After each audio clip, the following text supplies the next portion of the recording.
Yo, what is going on, guys? Welcome back. I am back on the channel, and today I just want to talk about something. I have no script. I don't want this to feel unorganic or like I'm talking from a script or anything, because I always want these videos to be super organic. I see some people in their videos, looks like they're like looking at something. I've noticed that with a couple of the dropshipper guys, and I get it. It's right to say the right thing, but I really want to do this one and kind of just talk about my experiences with things like Shopify and Amazon and eBay, and where the most profit really comes from, and what a lot of these bigger guys are really doing, and where a lot of the money is coming from. I think a lot of people do know a lot of these guys make a lot of money on courses and on their YouTube channels, and they aren't always talking about what's actually making money, where some of these dropshipping stores are incredibly profitable, but some of them not so much of the time. And that's kind of what I want to touch on.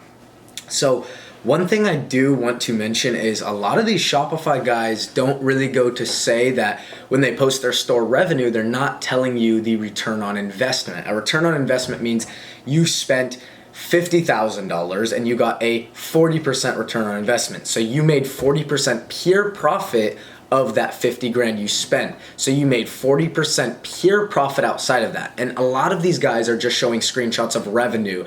And that's why actually on my Instagram with my following there, I've started to talk more about the return on investments instead of just showing, revenue, because revenue can mean anything. And a lot of these people out here are only specifically talking about revenue. So let's talk about that. I saw a screenshot the other day. It's actually a close buddy of mine, but he wasn't very transparent with his following about with Shopify, when you're spending so much on Facebook ad costs and on website ad costs, and you're spending a certain amount actually for the product, the return on investment with a lot of these Shopify stores that people think are very successful are actually almost not successful at all, or at barely break-even points. And what I mean by that is he had sold around $160,000, and what ended up happening is he only made around 10% in pure profit. Now, 10% of $160,000 is around $16,000-ish, and that's all he made, and he ran the store for several months. And what ended up happening is he really didn't profit super well, and it was one of his only hitter stores, but he capitalized on that, and he used that to gain a reputation, which is fine. If you have success in an industry, go ahead and share your tactics. Go ahead and talk to people about it and engage with people.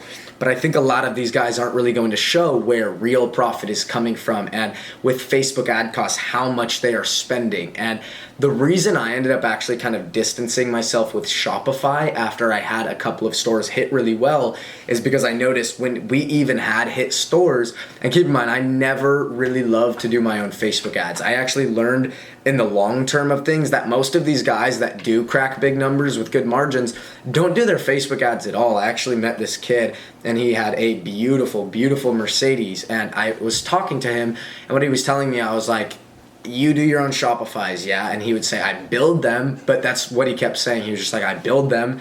I was like, what do you mean you just build them? Like, what about the Facebook ads? What about the advertising? Like, there's other sides to it. And I could tell he was kind of avoiding that. And finally he just goes, dude, I don't do any of my own Facebook ads. And I was just like, what do you mean by that? Like, what does that mean? And he was just saying how he had a team of people who had already done Facebook ads for around 7 years, and they would take on e-commerce stores, and they would take around 10% of the pure profit made, and they would use all of your budget and absolutely blow it up with their Facebook ad techniques, because they'd been doing it for so many years. They had a lot more experience than a lot of these guys going in and trying it themselves. And that's actually where I do see a difference between absolute beginners and Shopify newbies and Shopify experts, is that most of these Shopify experts don't rely all the time on their own ads, and they do realize that if you can outsource things and it's going to make you more money and it's going to take a quicker amount of time than you learning it yourself, some of the times it's worth outsourcing these things. I think it is good to learn these tactics. It is good to get things down. But the one thing a lot of people are doing that's a huge mistake in the industry is going ahead and just jumping in and trying to do everything themselves when there's other people that have specialties, expertise. I'm not always going to do my own advertising if I run a Shopify store, but I'm great at the graphic design, and I'm very good at picking products and building websites. That's something I've always specialized in. I actually used to sell freelance graphic design in high school. I used to make, I did this one controller company design called Alien Custom. systems. I had a Twitter, and I would kind of sell and show people my portfolio and do graphic design.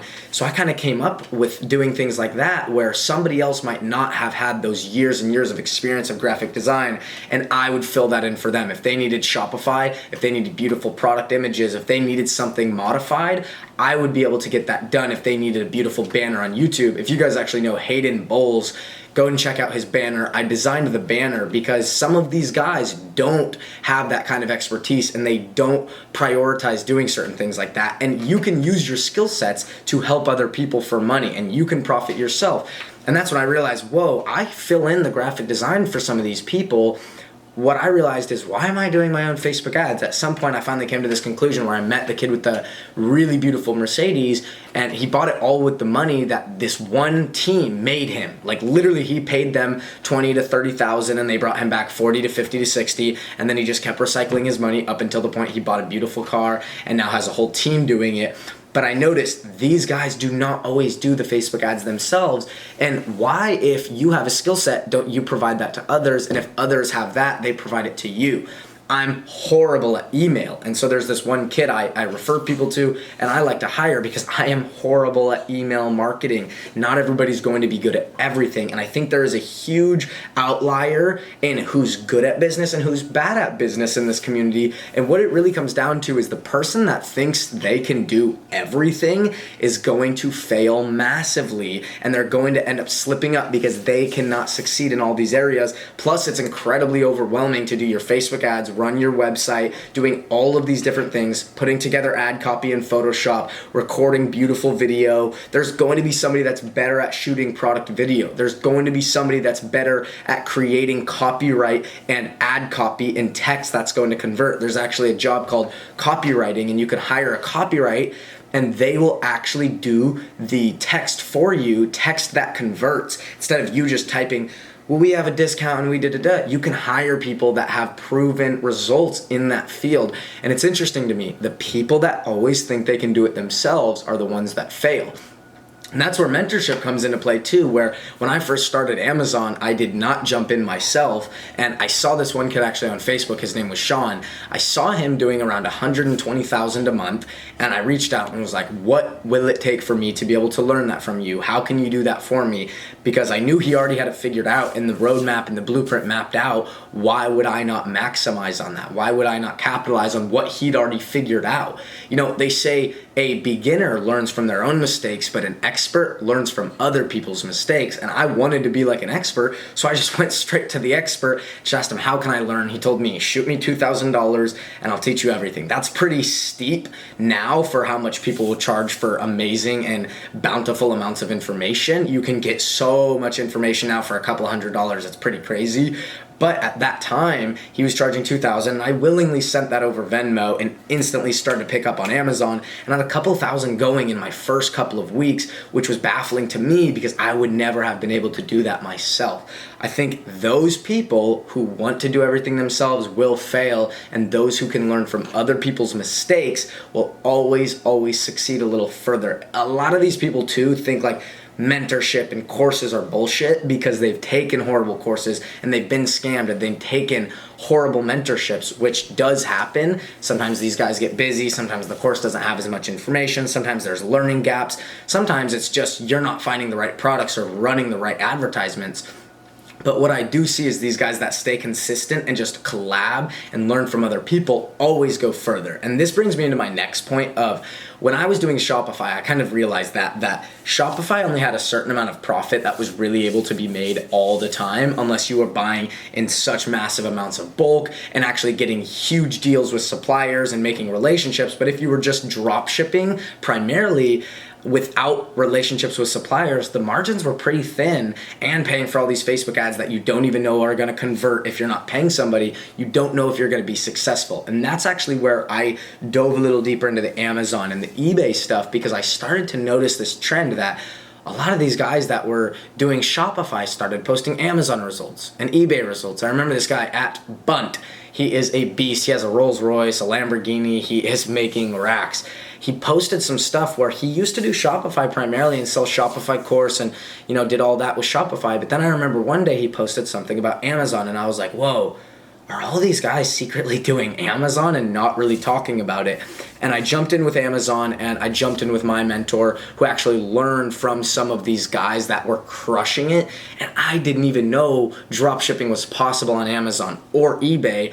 And I only did drop shipping on Shopify. But the moment I exposed myself to the community and got more a part of it and started contacting people and learning what really worked instead of just staying in my own little one-person lane, it started skyrocketing my results and skyrocketing my success, because I wasn't only just staying in my ego and thinking I knew everything. I finally got to this point where I was able to humble myself a little bit and realize, like, I don't know everything. I can't do everything myself. And at some point, there's going to be people way better than me that I could maybe learn something from. And when I started Amazon, I just noticed the profit margins there were a lot steadier and the sales were a lot steadier, where I wasn't paying for advertising. I was paying like $30 a month for my Amazon plan and my eBay plan. And I started realizing, okay, I'm paying $30 a month, and all of these sales just come in from organic traffic. I'm not paying for any ad spend or ad costs. It felt a lot more effective to me, and I was like, where has this been the whole time? Where has this Amazon and eBay dropshipping thing been the whole time, where you only pay for the advertisement? You get bumped up to the top of the search results when you pay for a Amazon or eBay promotion. When you pay for it, you actually don't even have to pay for it at all. You only pay for it when it sells. So I realized, wait, instead of paying all this money up front for ads and hoping for a sale, you only pay when you make a sale with Amazon and eBay. And that was a huge pivotal point for me, kind of realizing there was more effective business models and more effective ways to go about drop shipping. And then I kind of learned about establishing relationships with suppliers and going further in that route. But it all kind of started with me having to go a long way with Shopify and struggle for so long and think I had it all together, when in reality, it's so much easier to learn from other people's mistakes. And I think the moral of this video is kind of just going ahead to realize that you won't always be able to do everything, and building out a team of people, making relationships in business, staying to yourself is probably the worst mistake I ever made in business, and something I really wish I would have learned, because I stayed by myself in business for almost a whole year thinking I could figure everything out, trying not really to collab or talk to too many people, just thinking I had it all together, and that was a massive mistake for me. But that is all for this video. I hope you guys learned something, and I hope you can take my mistakes and learn from that, so you don't waste your whole year of business or your whole 2 years in business. Some of these guys will be in business for 3 years and cop a Rolls Royce and a Lamborghini. Not that those are the coolest things in the world, but it goes to show some people can be in business for 3 years, 3 years, and make that kind of money, $600,000, $700,000, $800,000 just to set aside for cars. And then some of these guys will be in business for 3 years and not get anywhere because they're making the same mistakes over and over and over. But anyway, I hope you guys did enjoy this video. If you did, go ahead and check out my Instagram. I post a lot more behind the scenes, and I will catch you in the next one. Peace out, guys.